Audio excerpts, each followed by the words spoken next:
The Beaumonts belonged to a large family, with branches at Culloden, Gracedieu and elsewhere, as well as Barrow upon Trent. They were Catholics and suffered religious intolerance and persecution throughout the 17th century. They were not allowed to practice their faith and required by law to attend services at the Anglican Church or face fines and prosecution. The 1600s were tumultuous years, and the Beaumonts were involved in many of the major events of the century. Who can that be at this time? Go see it is, Sarah. Are we expecting anyone? It sounds like something urgent from the way they were banging on the door. I have no idea. Stand aside and let us pass.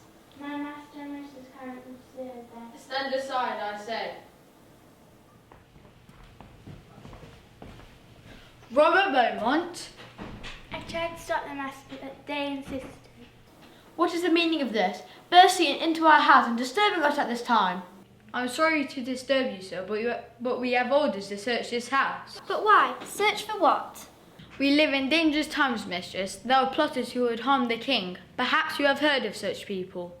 You'll find no plotters here. My father fought for King Charles in the war. That's well known, and it grieves me to see another Stuart king turned out. But you'll find no plotters here. I really must protest. You have no right. We have our orders, mistress, and we are to search weapons. What? I beg you to comply quietly. It will be in your best interests. Your family are known as papists and recusants. Then do what you must, Master Wilmot, and leave us in peace. What is going on, Sarah? What is all the shouting here upstairs? Men have come to search the house.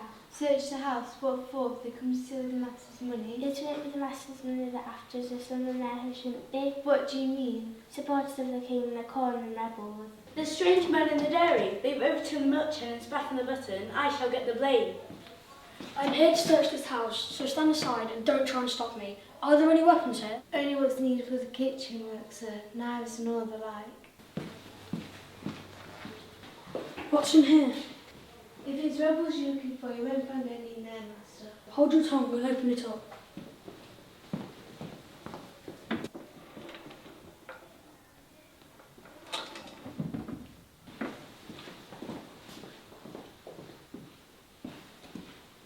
Well, Nothing there. We haven't finished yet. You go. Show me the way to the master's study. I'm sure there's a few secrets there. I don't know the way, sir. I never go upstairs. Don't try and fool me, girl. You know the way. Take me there now. What can they hope to find there? they'll find nothing and no one. Get back to work.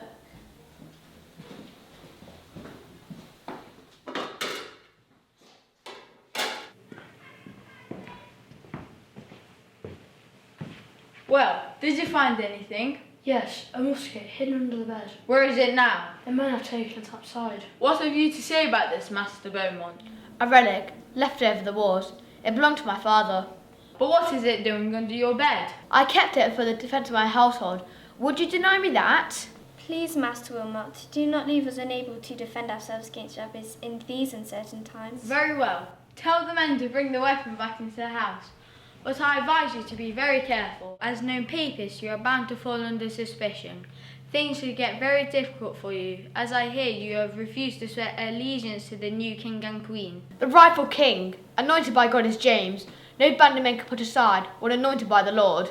The rightful king is now William, and his wife Mary, the rightful queen. You will do well to swear allegiance to them without delay. Refusal is a dangerous path. We maintain our allegiance to the rightful king, King James. Be careful what you say, lady. We have the law on our side. And we have God on ours. Well, we'll see about that. You've been lucky this time, but people will be watching. I bid you good night, sir.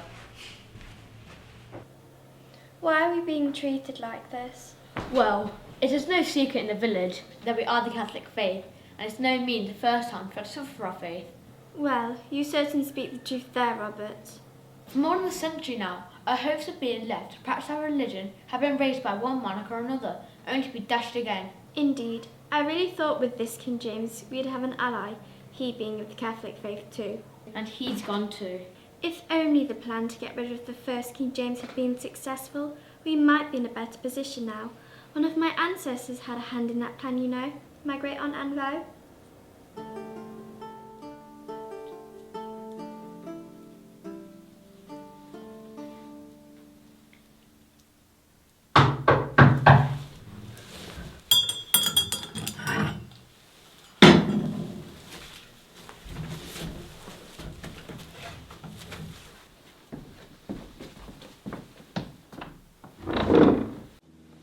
Oh, sister, you gave me such a fright. I was just my prayers, I thought it was discovered. Is your priest here? Yes, but he is quite safe. The pre-time place his house is very well hidden. Well, we can't be too careful, but listen. Are the servants about? No, they're all downstairs. Do you need something? Only your oath and promise of absolute secrecy. Where can we talk safely? In my bedchamber, come.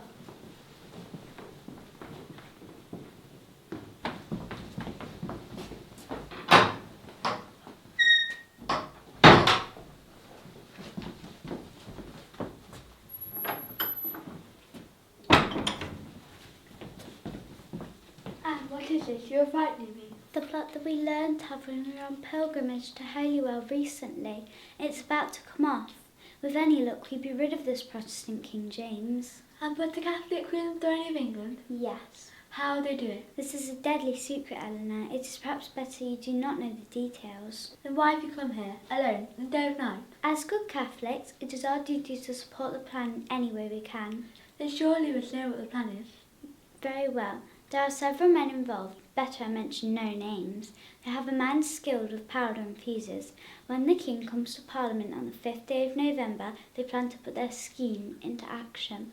And do what? The man will be secret in the cellars below. Once everyone has entered, he will light the fuses and make his escape. But that will kill everyone in the Parliament, not just the King. Exactly. Such a wicked plan. It is the only way if we are ever to be able to practice our religion freely and in peace. Will anyone we know be present? Shouldn't we warn them? No, that would be too dangerous. It would arouse suspicion if anyone stayed away from the sitting without a known reason. We cannot know to let men go to their death. That would be a terrible sin. I know of only one. I may get a secret letter to him if I can. Secret? How? If the letter were I've been discovered... practicing writing with orange juice. It makes the writing invisible until warmed with a candle flame. Then you should do that. But is that to be our only involvement? No. Once the deed is done, there will be a great hue and cry. The men involved and anyone associated with them will need safe housing. Do you mean to bring them here? No, but we have money with which to rent houses where they can lie low. If anyone asks, we are providing shelter for the poor and sick children. Teresa, my blood runs cold. It carries the severest penalties. Of course. Hence the need for the utmost secrecy and care. I'll bid you good night for now. God keep you safe, dear sister. And you, dear Eleanor. Good night.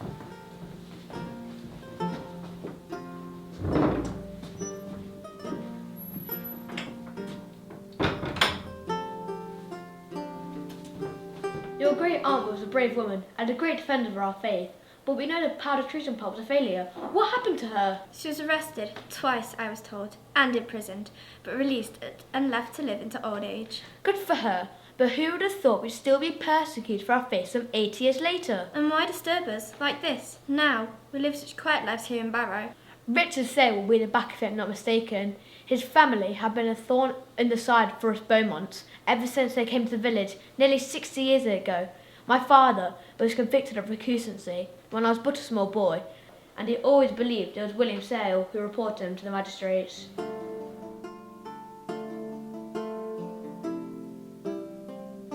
So what's he like then? Have you seen him yet? Of course I've seen him. I'm his cook, aren't I? So what's he look like? Well, he's got green hair and a beard, little horns coming out from the top of his head, and a tail sticking out from behind. No, surely not. No, of course not, you silly girl. Anne's having you on. I wouldn't know, would I? Oh, come on, Dorothy. Don't sulk. It's just a bit of fun. So what does he look like? A vicar. He looks like a vicar, of course. What do you expect? Anyway, you'll be able to see for yourselves soon enough. Shh! Master William Sale looks very pleased with himself. The new vicar must be more to his liking than Reverend Wheeldon. Shh! He's coming now. Good people of Barrow, I thank you for welcoming me into your parish and into your hearts. Now, let us pray.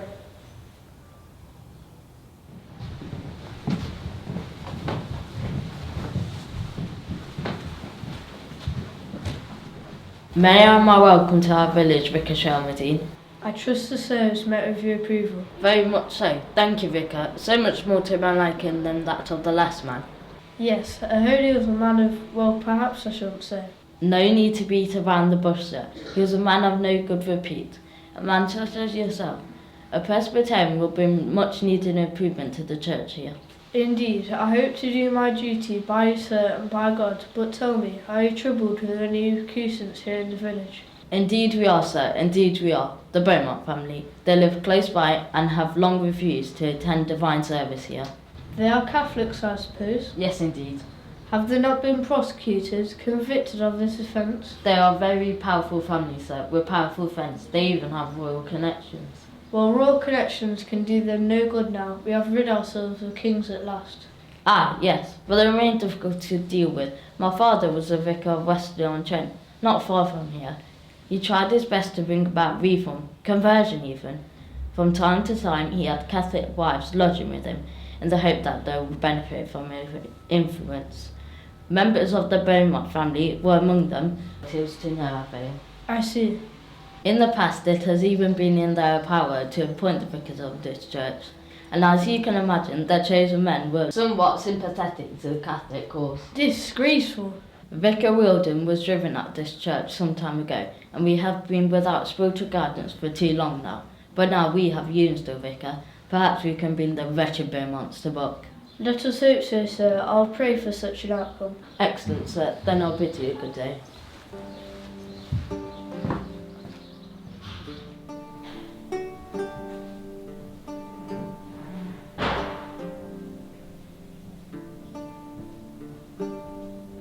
You are required to swear to the new oath, sir. Clerk, read it out to him.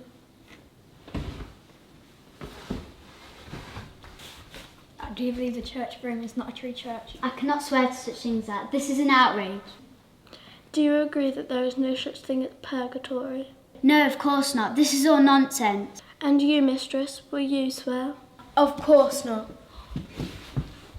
Then enter a plea of guilty then, for both of them. Guilty of what? By refusing to take to the new oath, you've been found guilty of recusancy. You will hear in due course what action is to be taken. Recusancy? Do you deny that you refuse to attend divine worship in your parish church? No, but it has not been compulsory to attend churches past 8 years, and we prefer to pray privately at home. Times have changed, sir. Master Cromwell has seen fit to clamp down on you recusant. Well, you must do as you see fit, sir, and I do as I see fit, to honour God. Please consider the children, sir. My youngest Robert is only 3 years old. You will not take a mother away from her child. You should have considered that when you made your decision to absent yourselves from church. It was not a decision made lightly, but... Enough. I have had enough of your pleas. You will hear in due course what action is to be taken. In the meantime, you may return to your home.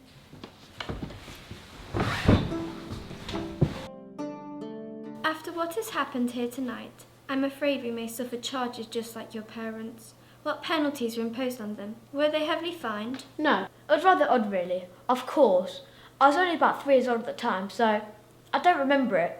But I know my father put it down to the death of Oliver Cromwell. Oh? Well, apparently the process of imposing penalties always took a long time, several months even in normal times, and they suppose the death of September slowed things down even more. They just decided to lie low and keep out of trouble, as we must do now. Should we therefore agree to support the new king and queen? It would shift attention away from us. No, I cannot do that. I did write to Lord Huntington last summer to say that I'd ready to serve King James with my life if necessary. Now that James is gone and William and Mary enthroned, they're bound to think we might be rebels. So surely it would be better to swear allegiance to William and Mary. It might be the safest thing to do for a quiet life. Never.